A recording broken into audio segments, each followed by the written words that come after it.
Okay, this morning I'm Connie, going to give us just one moment. Okay, sorry. Do you want me to do that? Oh. There we go. Okay. All right. This morning I'm going to speak to you about compassion versus indifference.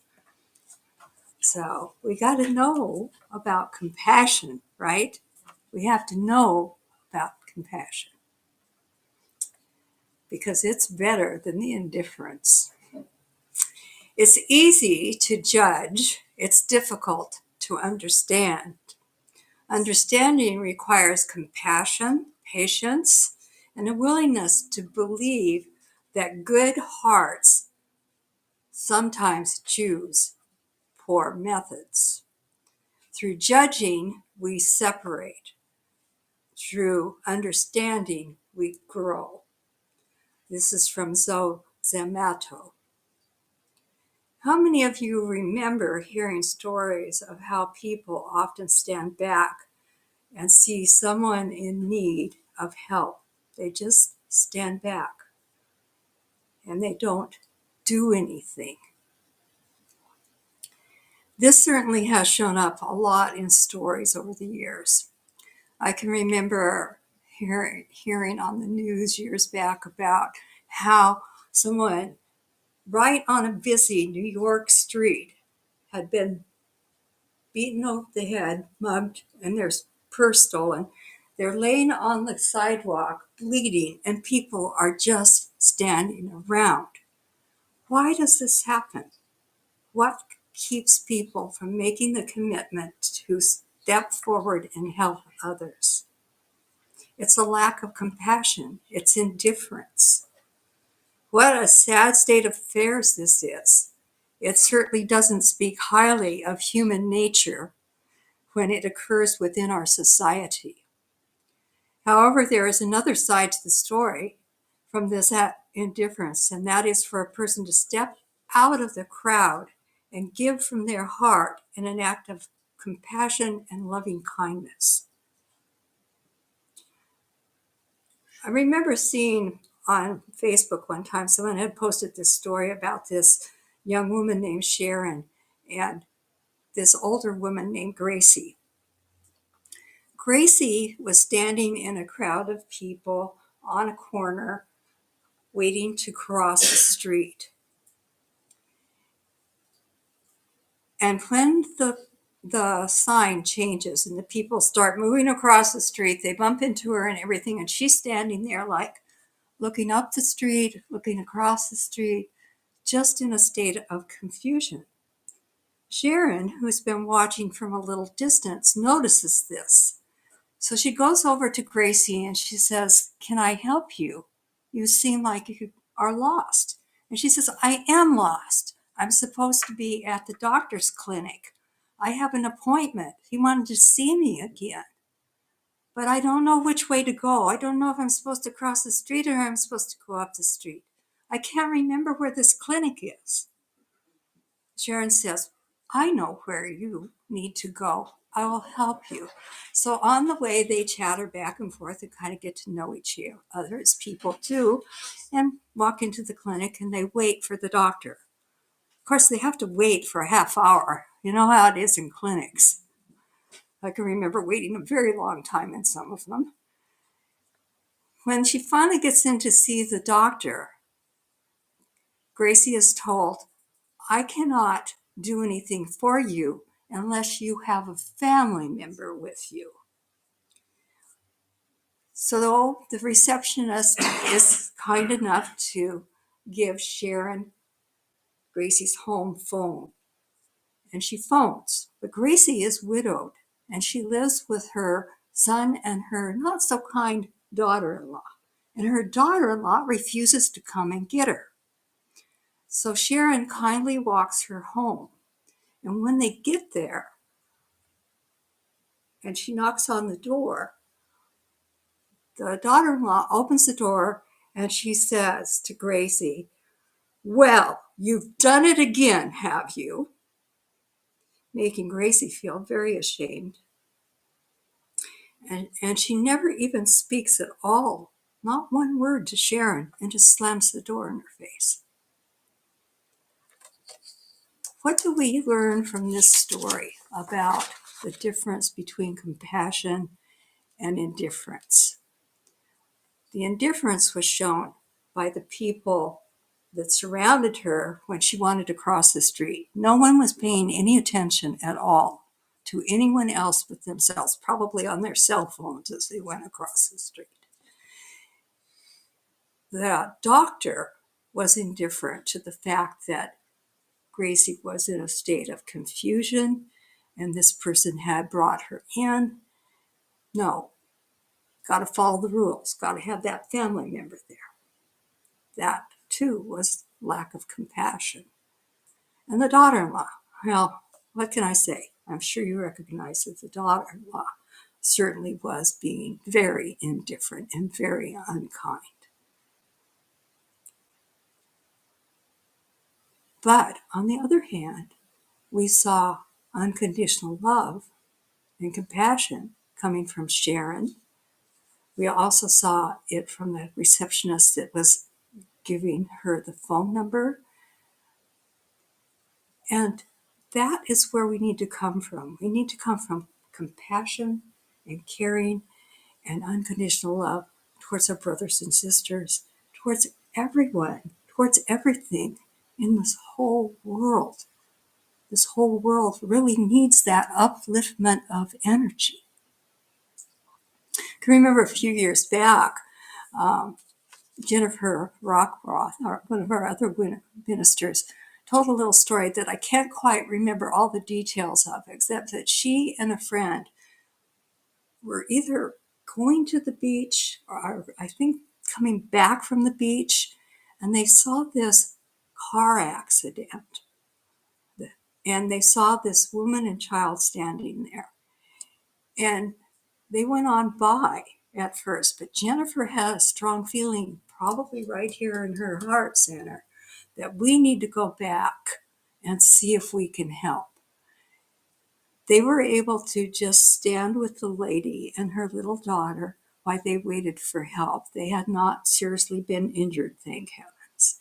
But that shows that compassionate feeling can rise up in us at times when we might want to just kind of pass it by. But no, our soul jerks us back and says, pay attention, make a commitment to help.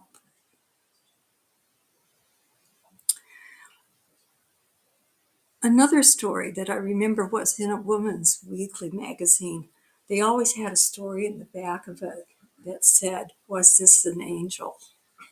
And this woman had been traveling in the countryside, and all of a sudden she has a flat tire. Well, she's an older woman. She doesn't have the strength to get those, those, come on guys, what are they? Thank you. Those lug nuts off. But she does have the equipment for it. And she stands and she waits for a car to come by, and nobody's coming by, and nobody's coming by. And finally, from around the back of her car, this man comes and says, can I help you? And she explains about the tire. And so they open the trunk to get out the tools, pumps up with the jack, the car, and changes the tire for her. And then he goes around to the back of the car, put the tools in the trunk. She hears the trunk go down, but he never reappears. So she walks around to the back of the car, but she doesn't see him. She looks down the road. There are no houses anywhere to be seen. Where did he go? Where did he come from? So, because this is a reader's thing, you're reading this story, the publishers ask you to make a commitment. Do you believe that the person was an angel or not? You know, we sing our song about angels here at the Home Center, and we believe in angels. We believe in these beings that are unseen, that are here to be our helpers. That is what we believe in here. But I truly believe that every one of us is an angel in disguise. And that all we have to do is open our heart in compassion to other people and come from loving kindness always. But because we put blinders on and we stay focused right here and don't look out here and pay attention to what's going on in the outer environment, we often don't see the opportunities that we might be able to help others. Another story I'll tell you is that oftentimes you will see people loaded down with packages and they're trying to open a door to get out of the store. And the door next to them, people just keep coming through and sometimes just pushing through and they don't pay any attention. One time, my family and I were having, I think it was Thanksgiving dinner. We'd gone to like the hometown buffet up in the Portland area to have dinner. And my grandson probably was maybe, let's see, he might have been about 6 or 7 years old. And he wanted to hold the door for everybody and welcome them because there was a big waiting line, of course, that we were standing in. So he was opening the door. Children often know about loving compassion, just know it. Where do we lose it as adults? Sometimes we're just indifferent. One of my biggest angels has always been my husband. When we lived in Alaska, conditions sometimes didn't work out great for your car up there. And he had to come and rescue me on many an occasion. Sometimes I'd lock the keys in the car. Other times maybe I got stuck in a snowbank. But he was always there to help me. And I've had people down here come to my rescue as well. I can remember some incident in the Freddy's parking lot. I can't remember exactly what I had done, but this young man came up and helped me. I think I was trying to figure out how I was going to get a hold of my husband, and he's lent me his cell phone.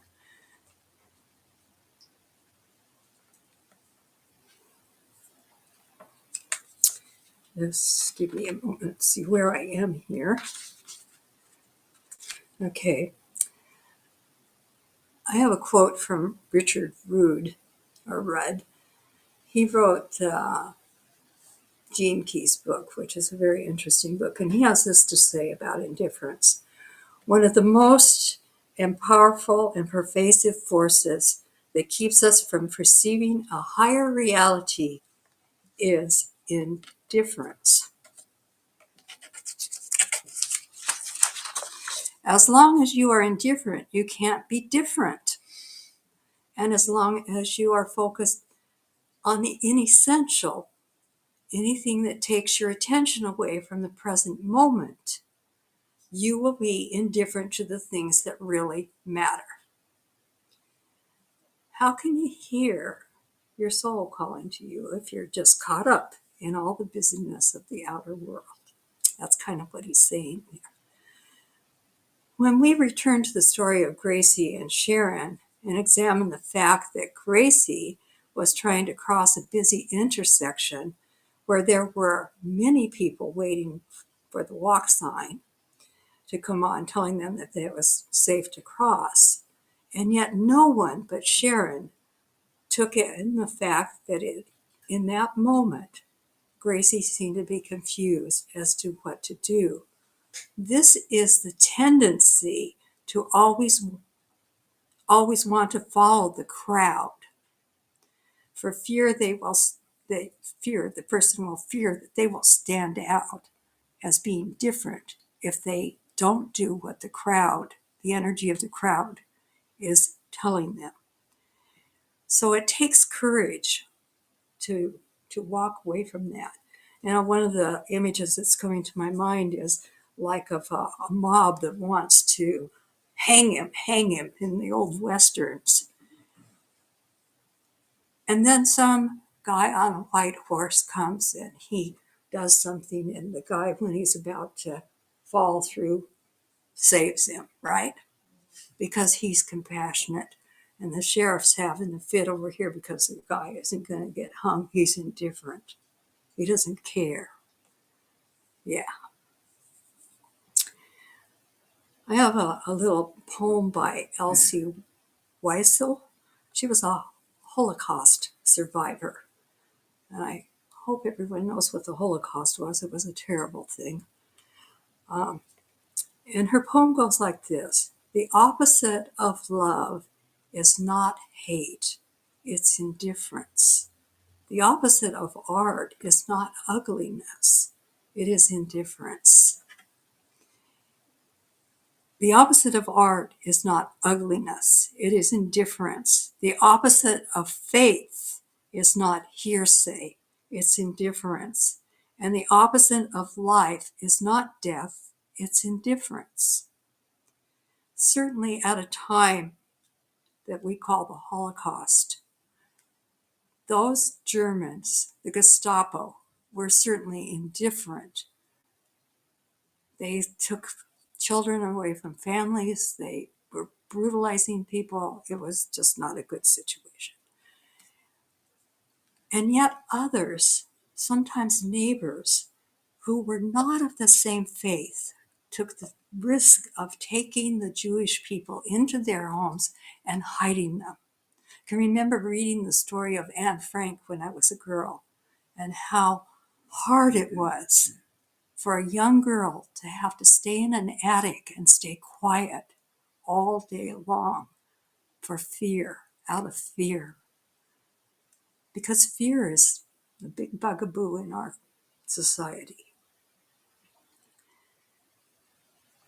In social psychology, just to give you their observation about indifference, this indifference they call diffusion of responsibility. In other words, not taking responsibility.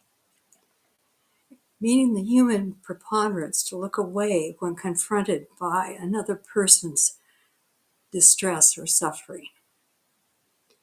Even when there are other people nearby, not being able to take that action. Same thing that Richard Rudd was talking about, is this diffusion of responsibility. Have you ever watched,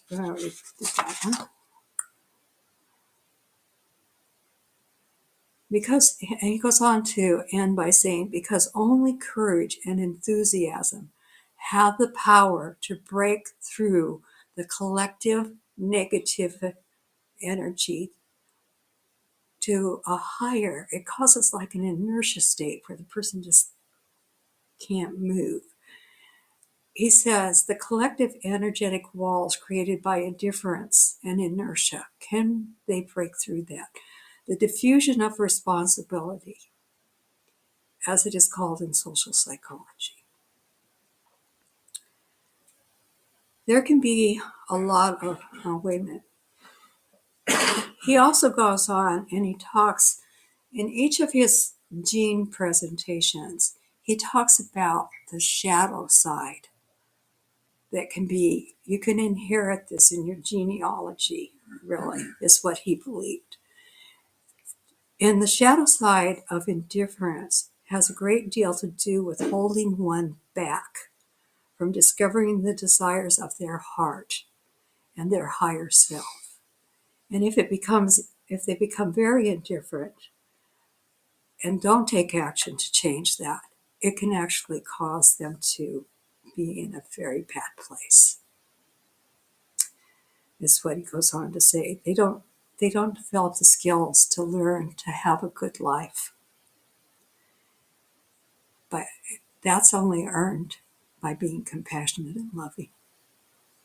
There can be a lot of obstacles put in the way of being compassionate by others and the outside world. You know, that pressure is there, peer pressure. As well as those that are self-imposed. Sometimes it's fear. We're fear. Somebody might see me do this. I can't do this. I don't have the strength to do this. I can't lift that car off of somebody. And yet along comes some weakling little human and does it, you know. It's all about our intent, about our feelings, about our emotions. That's what this indifference and compassion. Which do you wish to choose? Yeah. So he talks about that. He talks about the people that just can't do it, that they sometimes have victim consciousness. Others just have such anger. I'm so angry. Look at what is happening. And they are frozen with that anger. They're frozen with that anger sometimes.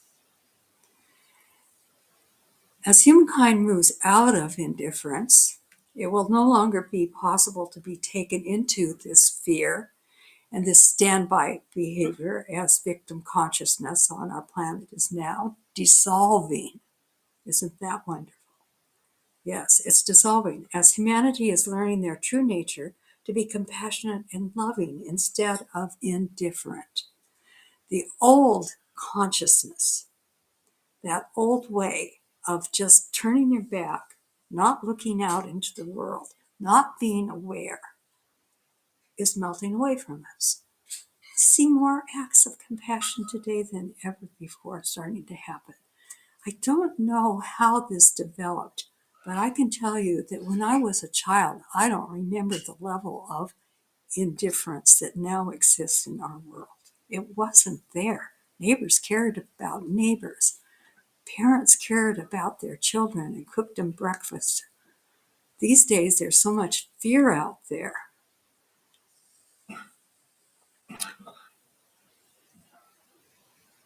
The new way of understanding the collective soul is expressed at a much higher level. It is a new dimension. When we have learned the lesson of compassion, there will be no going back once we learn this.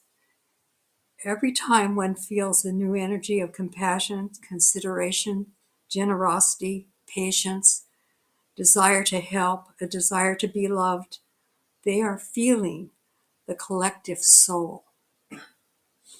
Yes, this is what is leading humanity now. If they look out into the world, there is a great deal of compassion to be seen. Now that the old ways and the old feelings are beginning to fall away, there is finally hope. The new world is here, led by the collective soul. That's where we stand today. Are you ready to make your commitment to your heart and pay attention? Because we need to get rid of judgment. Judgment separates. Compassion brings us together.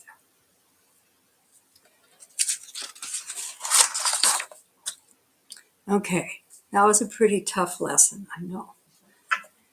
And I'm still working on it myself. After all, I have 5 little kittens running around my house, terrorizing everything these days, because I was compassionate enough to bring their mommy into my house along with them. Yes. But they're so much fun to watch. They're hilarious. Okay, so let's move now into a moment of meditation. So let's all get comfortable in our seats. It always is helpful if your back is straight. And let's take 3 nice cleansing breaths. Breathe in all the way, fill up your abdomen, and then breathe out slowly.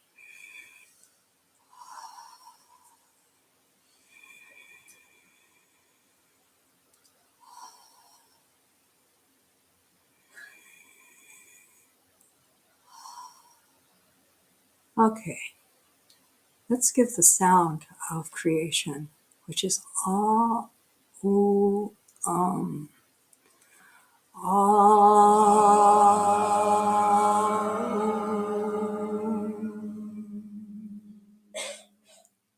more time.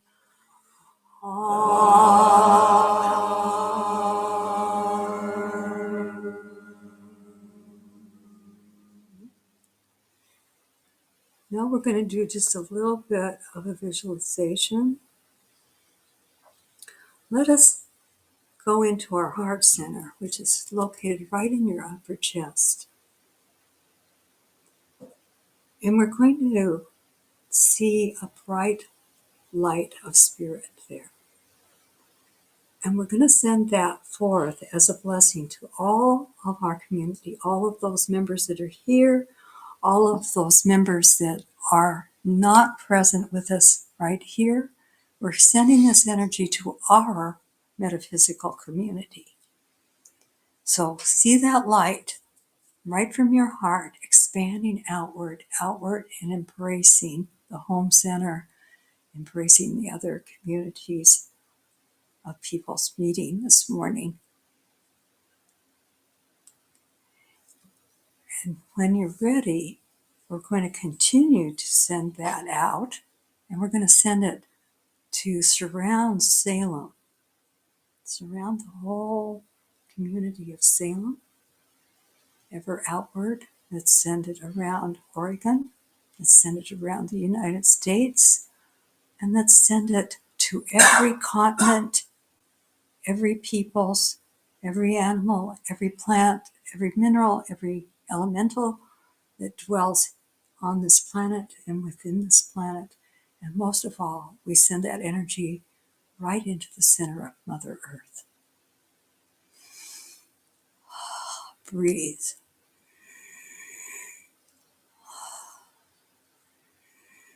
Okay. Begin to gather your energy back into yourself, right into your heart.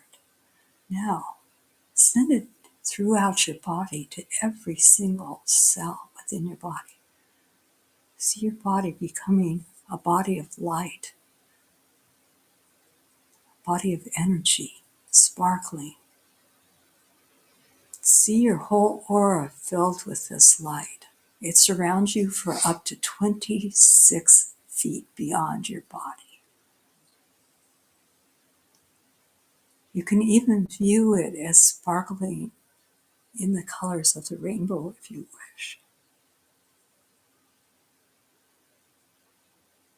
Now that we are uplifted in our energy field, let us begin to pull ourselves back into this room. Begin to wiggle your fingers or toes, open your eyes, and come back.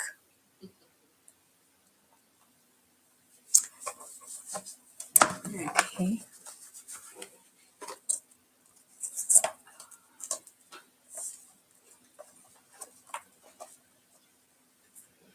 Okay. We're going to have our offering at this time.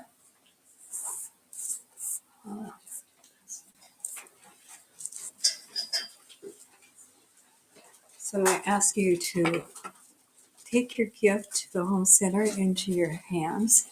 And as we say, it doesn't matter if that's monetary or if it's a prayer, or if you want to give on PayPal, that information is available. Or some of you choose to just simply help out around here, which we greatly appreciate. Whatever it is, see that gift now, right between your hands, and send a blessing. You might even send some of that light energy into it. And remember this, that money and everything is energy, and that energy circulates. It circulates, and it's going to circulate from the home center out into this community and beyond. And when it circulates, it always comes back, because as you give, so shall you receive, and you will receive more than you commit to. And so it is. Amen.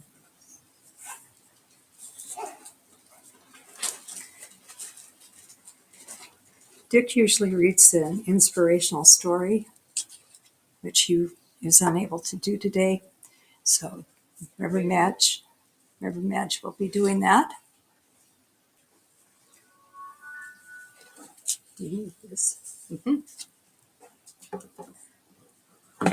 I'm going to channel my inner Dick Walker. That's That's the wrong one? Yeah, can't you tell? That's me. Oh, it's cute. Yeah, that doesn't look like him. My friend sent me this funky chicken. Yeah. So we normally have a little closing statement or story. So the one that he drew from today is remembering who you are from God's Day 98. I'm not quite sure what that's from, but anyway, I'll read it. So remember, you make your own heaven and you make your own hell. Ooh, dang it. I wanted to blame somebody. You get to choose which it'll be. You get to make your own heaven here on earth with every thought, attitude, and action, and you could make your own hell the same way. Heaven and hell are states of consciousness, although you may call them places if you prefer. Because after you leave your body, your earthly house, you go to live in a house not made of flesh and bones, a house of consciousness. Every time you choose love in place of fear, you are building a heavenly house, a spiritual life to live. Every time you choose forgiveness instead of judgment and hatred, you build your heaven. There are infinite levels of consciousness, from the deepest hell to the highest heaven. No matter which level is yours, God is there, shining light and love on you to light your way. Today, choose your thoughts wisely, for you are creating your own heaven and your own hell. I love that. Good job, Mr. Walker. All right, the closing prayer. God, I pray we experience peace in all of our hearts. I trust that we are exactly where we are meant to be, and that we use these gifts that we have received and pass on the love that has been given to us. May we be confident in knowing we are spiritual beings. Let this presence, this knowing, settle into our bones and allow us the freedom to sing, dance, love, experience freedom, peace, spirit at its best. It's all there for each and every one of us. It's all there, the infinite possibilities that are born of faith. In God's infinite love and light, I pray. Amen. And we want to sign off from our online community, our Facebook and YouTube, and in Dick's Fashion Home Center out.